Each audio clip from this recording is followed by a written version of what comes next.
Hey guys, it's Matt here, and first of all, Happy New Year! This is my first video in 2023, and for all the people that are still watching my videos, thanks for stopping by again. Today I'm going to talk about Nintendo. Nintendo is a company that is pretty well known. I mean, even people that don't play video games themselves probably know Nintendo and all the franchises and consoles that are connected to this legendary company. It just so happens to be that I kind of have a weak spot for all the games that Nintendo keeps pushing out each and every year. Hell, the Nintendo DS might have been my first encounter with gaming as a whole. And in more recent years this collection only grew larger, especially with the Nintendo Switch, of which I collected a pile of games that currently succeeds the size of Feraligator's ass.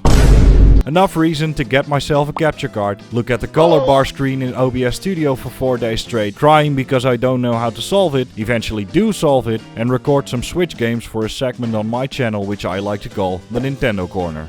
And what better way to start this segment than with Nintendo's flagship franchise, a launch title for the Nintendo Switch and one of my personal favorites, Super Mario Odyssey.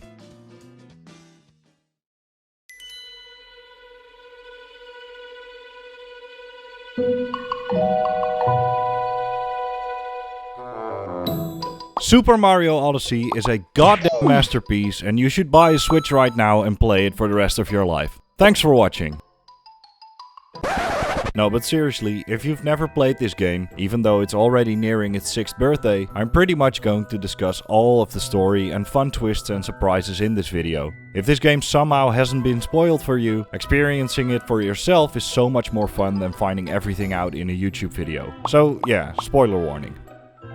It's hard to decide where to start on this game since there's so much to talk about. So let's just start in the way I always start, with the story.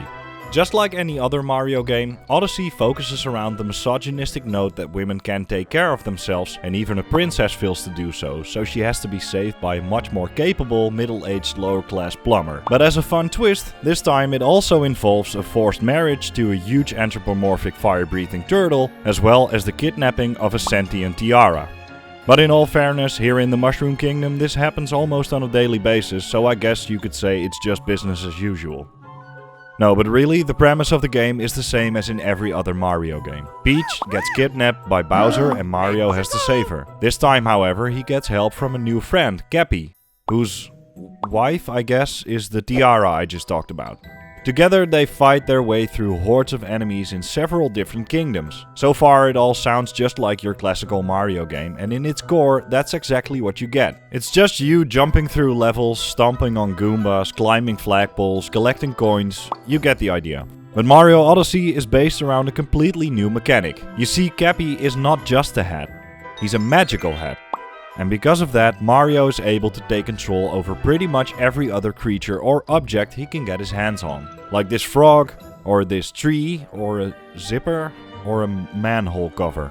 You know, it might sound stupid, but it's actually great. Not only does the creature you now possess sport a nice Mario cap as well as blue eyes and a sick mustache, but you can also now use the ability said creature possesses. The first kingdom he finds himself in is the Cap Kingdom, focused all around hats and home of Cappy and all of his other hat-shaped friends. Right from the start you get to experience how incredibly well this game has been designed. Not only does this kingdom look pretty unique, it's also designed gameplay-wise for you to explore the new mechanics you now have with Cappy. Grabbing these logs out of the ground, smashing boxes, grabbing coins by swinging Cappy into little lampposts or fences. This kingdom is basically just a huge open training ground. You also get your first encounter with 4 new underbosses called the Brutals. Basically Bowser's wedding planners and basically just as goddamn annoying as the rabbits from Rayman, while simultaneously being as ugly as Jabba the Hutt. Also, these boss fights are by far the most underwhelming and easy, and it always goes down in what I like to call 3-stage boss fight syndrome. I mean, it's a mechanic as old as time itself, so I probably don't have to explain it, but I'm still going to. Mario games have actually always had the exact same way of setting up boss fights in which you have to avoid enemy attacks and then attack them yourself. Do that 3 times and you win. It's repetitive, but it's also effective, so you know, deal with it. Upon completing the first boss fight, you'll get access to a new kingdom.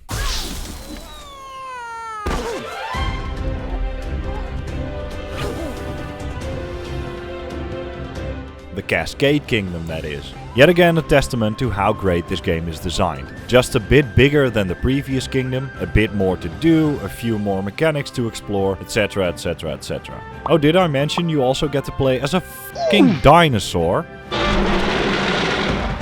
Just such an insane addition to a Mario game, but yet another example of the unique design choices that are present in the game. At first glance, the Cascade Kingdom might just look like your ordinary bright skies and green grass World 1-1. But here that is also combined with the dinosaur theme. And just to fast forward a bit, almost every kingdom in this game has this mixture of a familiar Mario world combined with some unique other aspect. For example, the very next kingdom, the Sand Kingdom, normally your blistering hot desert world, starts off being half frozen, and its inhabitants are based around the Mexican Day of the Dead festival. The Wooded Kingdom, normally a world filled with nature and wild animals, is instead also filled with huge mechanical structures and sentient watering cans. The Luncheon Kingdom, surrounded by a lava-like substance, is reminiscent of what would normally be your lava-filled World 8 sort of world, but here it's an incredibly colorful, food-themed, almost cel-shaded world. In short, this whole game is just filled with aspects you know and love about the Mario games, but flipped upside down or combined with completely unique aspects. Anyway, back to the Cascade Kingdom, because here we'll find our very first moon.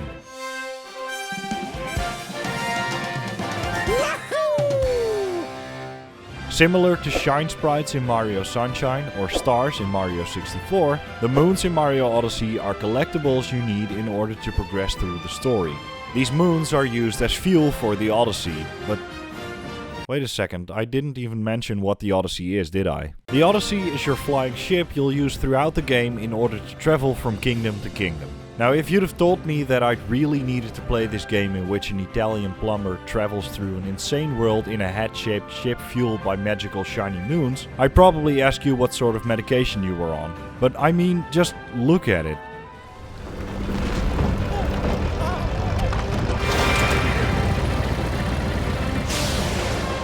It's beautiful! Anyway, the moons are basically your main objective throughout the game. Every world has a minimal amount of moons you need to collect in order to fuel up the Odyssey. You can also find your ordinary gold coins you can use to buy items in the shop like outfits or extra lives. And you can find purple coins you can only use in the specific kingdom you found them in. With these you can buy items like stickers and souvenirs for the Odyssey, as well as outfits themed around the world you bought them in. So what should you do from here on out? Well, collect as many moons as possible, of course.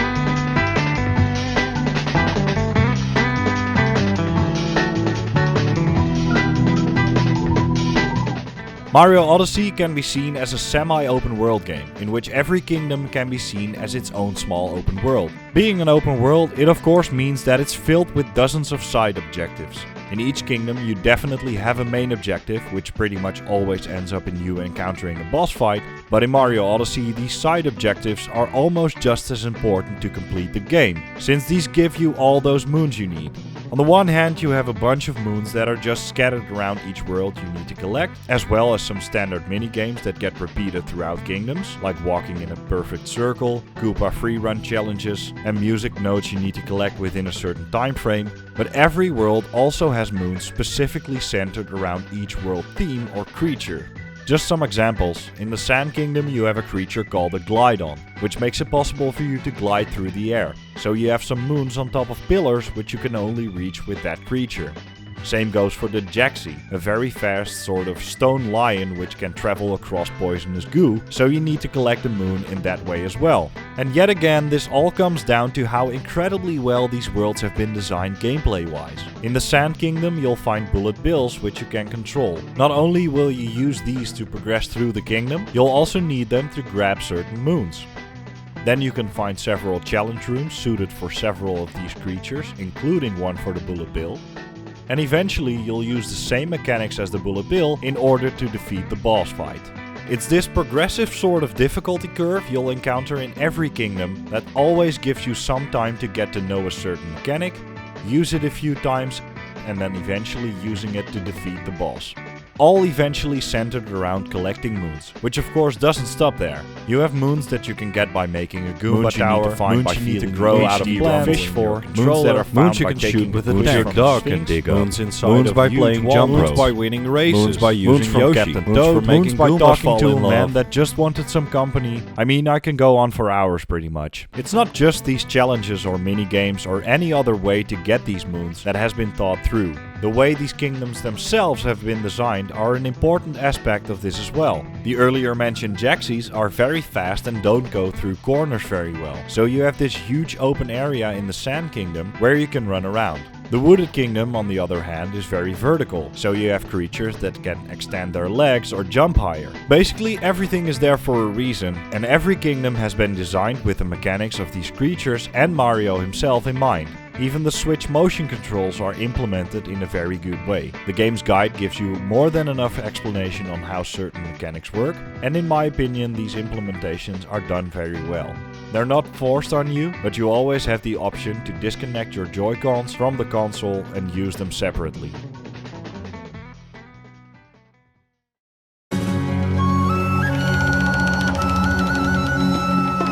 Apart from all these new additions and mechanics, it's still also just a Mario platformer as you've known it for all these years. And in some ways, I mean that literally. Sure, you have all these fancy new mechanics that are implemented by using Cappy, but there's also just the mechanics you came to know and love from previous games, like triple jumps, long jumps, spin jumps, etc. And what I meant by literally being a familiar Mario platformer is that this game is filled to the brim with fan service and callbacks. Even though I won't tell you every single callback or reference just yet for the sake of suspense, I'll give you some examples. The outfits I mentioned earlier, pretty much all of them are references to some previous Mario game or a well-known character from the franchise. This goes from very familiar ones like Wario, Luigi or Diddy Kong, to a little less familiar like Dr. Mario from a game of the same name, Painter Mario from Mario Paint, and Constructor Mario from Mario Maker. Some weird ones like Naked Mario and Very Naked Mario, as well as incredibly cool things like the original low poly character models of Mario and Metal Mario from Mario 64. Another great callback you'll find throughout the game is the 8-bit stages you can find in each world. Not only does it change Mario, the creatures and the objects into their original 8-bit artworks, the mechanics also get toned back to just running and jumping, just like in the original game. Also, in one of the most insane examples of attention to detail, whatever sort of costume Mario is wearing, each and every single one of them also has an 8-bit sprite, as well as that the background music in all these sections always turns into an 8-bit version of the song you were hearing.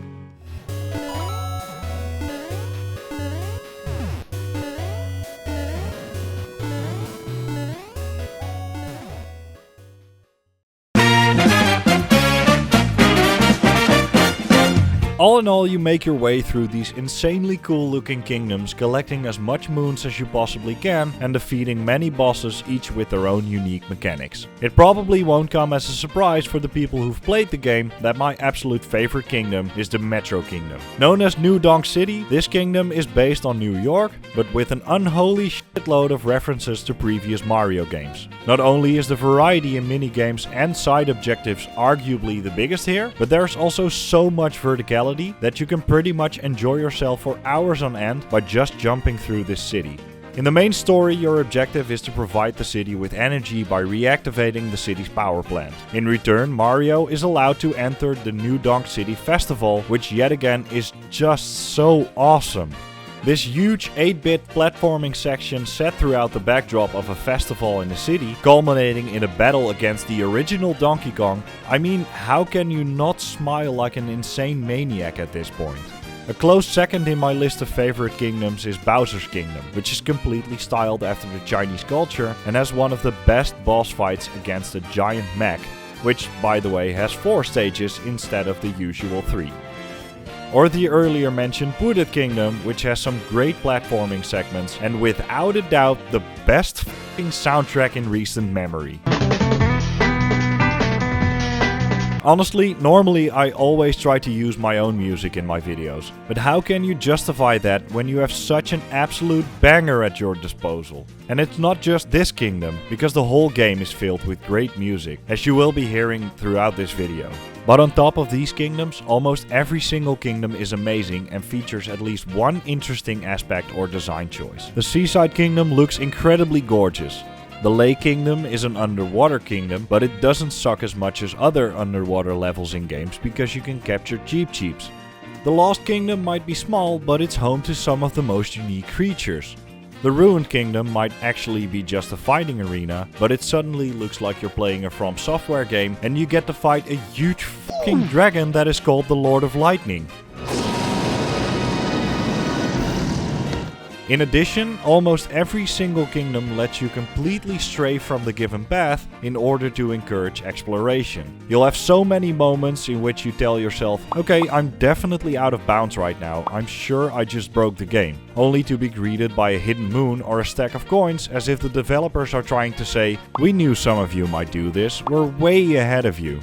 As well as that the game is constantly breaking expectation of what you previously knew about the rules of a Mario game. In pretty much every other Mario game, quicksand means death. In this game, it's a pathway to a secret level. In every single kingdom, jumping off of the world means you die. But in the Wooded Kingdom, here you go, a completely extra part of this kingdom known as the Deep Woods. In my opinion, the only actually disappointing kingdom is the Cloud Kingdom. Not only is it just an arena, but the boss fight here is against Bowser, which is a fight that will get repeated several times throughout the story, so it's not even unique to this specific kingdom. If there is one obvious negative aspect about the kingdoms, it's that you can easily recognize that some kingdoms just got a lot more time put into them than others.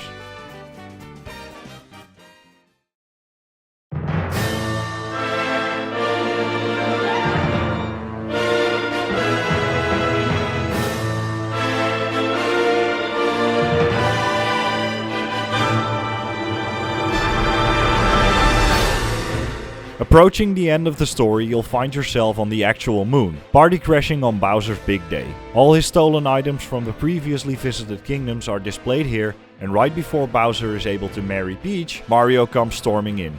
A fight ensues, but of course our mustached hero comes out on top. However, the fighting arena has become seriously unstable and is bound to collapse in on itself. With Bowser being unconscious, there doesn't really seem to be anything that they can do to escape. If only there was someone here with a magical head that can possess creatures in order to... I mean, you know what's going to happen, right? In a once-in-a-lifetime opportunity, Mario Kart not included, you can take control of Bowser.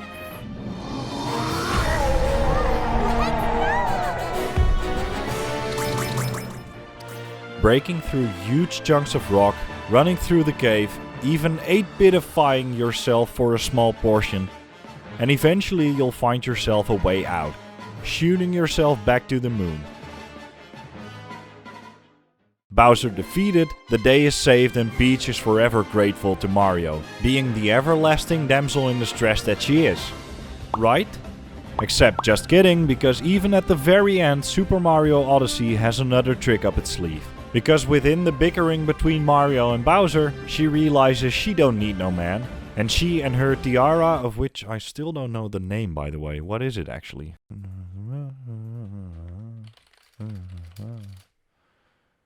Oh, she's actually called Tiara. And so she and Tiara set off for the sunset together, leaving the guy stranded on the moon. Okay, maybe Mario can come too. The end. Except, is it the end? Well, no, not completely, because there's still another kingdom to explore. After completing the story, you'll get access to the Mushroom Kingdom. And for many hardcore Mario fans, this was probably the point where they shit their own pants of excitement. Sure, previous kingdoms had some nods here and there to previous games in the franchise, but the Mushroom Kingdom is an entire love letter to Mario 64. I've already told you about the low poly Mario character model you can obtain here, but Peach's castle is almost a one-to-one recreation of the castle in Mario 64, having the same layout and music in the main hall. You can find an exact replica of the courtyard as a hidden room. Alice's real message included for all you hardcore video game urban legend cave trolls. You can find Yoshi on top of the roof just like in Mario 64. And as icing on the cake, the moons in this kingdom are actually stars.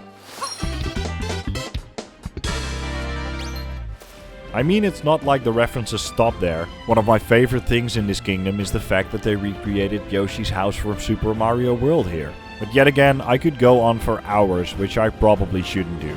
But apart from crying and pissing over the fact that this game is amazing, that's probably it, right? The game is completely finished now, right? Well, ladies and gentlemen, welcome to the absolute roller coaster that is Mario Odyssey's post-game. Mario Odyssey's story can be completed with a total of 124 moons. But that's not all moons in the game. The Mushroom Kingdom might be the last actual kingdom you'll unlock, which by the way grants you another 104 moons. But upon gathering some of the moons in this kingdom, you'll get access to the dark side of the moon. Here you can collect an additional 24 moons, which can be acquired by completing more difficult versions of previous challenge rooms. Some are okay, but Jesus Christ, some of these are notoriously ball-bustingly difficult. It already took me long enough to complete something like the Vanishing Road, but that wasn't even remotely as difficult and frustrating as something like Breakdown Road, where you have to do several consecutive perfectly timed long jumps without falling to your death in order to grab just one moon. But at least you finish the game after this, which is great. Wait, I actually meant no, of course not, you f***ing idiot. Throughout the game you might have noticed big grey blocks in each kingdom. Well, these so-called moon rocks can be opened now, granting you an additional 20-ish power moons extra per kingdom. Not necessarily more difficult, except for the fact that you now need to complete the Koopa free-running challenges even faster, which I hate it. But also the game is like, hey, remember the volleyball and jump rope minigames we gave you? The most annoying thing known in the history of man? Yeah, you should do 100 of those puppies each, and you probably can understand my frustration when this happened. Sure, it starts to get frustrating at this point, but we're surely almost done, right? Get f***, the game says, because when entering the princess's castle, you'll encounter Toadette, who gives you 60 achievements you need to complete, each granting you yet another moon. Okay, let's do that as well, but after that it must be over. Well, no, of course not, because you might have noticed that yet another kingdom suddenly popped up on your world map, known as the darker side. Oh, you think to yourself, only 3 moons to collect here, easy, until you realize that the darker side consists of just one huge obstacle course, combining pretty much everything you've learned throughout the game, which you have to complete without checkpoints. And while you're hunting these moons like some sort of drug-addicted maniac, you might have forgotten that in order to fully complete this game, you also need to collect all the purple coins, have all the stickers and souvenirs on the Odyssey, grind for hours on end in this one level in Bowser's Kingdom to collect enough coins to buy every single outfit, but then after collecting 880 moons, all the purple coins, all the outfits, every single piece of shit you can obtain, even grinding so much coins you can buy an additional 190 moons to reach the cap of 999 moons, which means back to Bowser Kingdom it is over and over and over and over again, and then at long last you are finally done. Wait, what's this? Luigi's Balloon World? How many balloons am I supposed to collect in order to complete that? 800!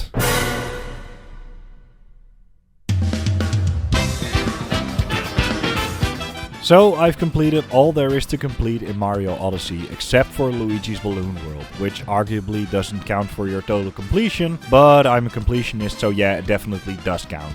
But what do you get, and probably more importantly, was it worth it? Finishing the story is pretty much a must. Not only is it a lot of fun to complete the story, but it's so cool to be able to visit the Mushroom Kingdom afterwards. Finishing the dark side of the moon is a bit more optional, since it can be really frustrating to complete these challenges. Finishing the darker side of the moon, however, is one of the most rewarding things you can do in this game. Not only is it super satisfying to complete this obstacle course, finishing it gives you a much more conclusive end of the game, with a final thank you from the developers, your eventual climb towards the final multi-moon, in which Cappy looks back at your journey together. Yes, I almost cried during this part. And of course, it's just a nice moment to grab that moon, being congratulated by all the NPCs and obtaining the invisible cap.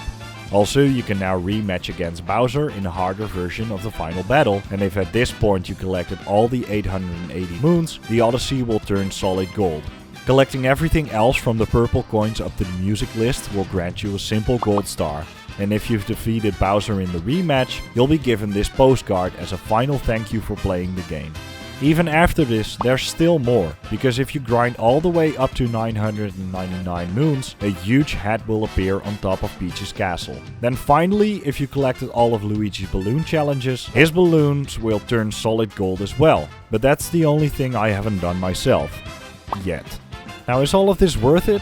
I'd say finishing the story and the darker side are the most important things to complete. And apart from that, it's really a matter of, are you willing to put the time into something that isn't going to give you that much more than you already got?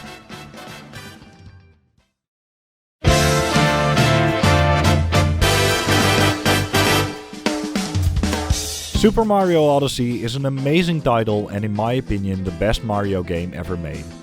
Nintendo Switch games aren't known for the fact that the console is this incredibly high-powered beast with 4K resolution and insanely detailed graphics, and I always felt like because Switch games don't have this, they needed to compensate for that by having a lot of style, being incredibly fun and addicting gameplay-wise, or just gushing with character. Mario Odyssey is one of the earliest titles that came out for this console, but apart from maybe Breath of the Wild or Smash Ultimate, not a single game is a better example of this. Whether you talk about its style, its gameplay, it being a love letter for hardcore fans yet still breaking convention around every corner, the variety in kingdoms or the huge amount of side objectives, basically whatever, there is always something fun to do with a very easy learning curve for newcomers and casual players, yet also providing a lot of challenge for the people willing to put the hours in. Not a single game is perfect, and the same goes for Mario Odyssey. I mean, some of the boss fights can be repetitive and the whole 3 stages thing starts to get more and more dated each time you encounter it. As well as that, with such a huge amount of minigames, it's unavoidable to have a few stinkers here and there. It's also unavoidable that with a game as ambitious as Mario Odyssey, that not every kingdom gets the same treatment, and as I've mentioned in the video already, that becomes incredibly obvious when you compare the Cloud Kingdom to something like the Metro Kingdom. I didn't even talk about the 2-player mode in this review, since they might as well haven't included it in the game, which is an absolute shame for a console that literally encourages co-op play. But when all is said and done, even after I've completed the game twice now, I still feel like playing more, maybe even restarting the game for a 3rd time. And that is just a testament to how incredibly fun this game is. I think that many people who already own a Switch probably own Mario Odyssey as well. But if you, for instance, think about getting a Switch, then keep in mind that this console comes with one of the most fun, addicting and unique games of the past decade, if not ever. Thanks for watching. As always, I hope you liked the video, and if you did, consider liking it or subscribing to my channel. Also let me know in the comments what you think of Mario Odyssey. Do you like it just as much as I did? Also, I'd like to add that you can find me on Instagram, but now also on TikTok, on which I post shorts like previews to new videos, as well as my favorite moments of previous videos. For now, I hope to see you in my next video. Bye!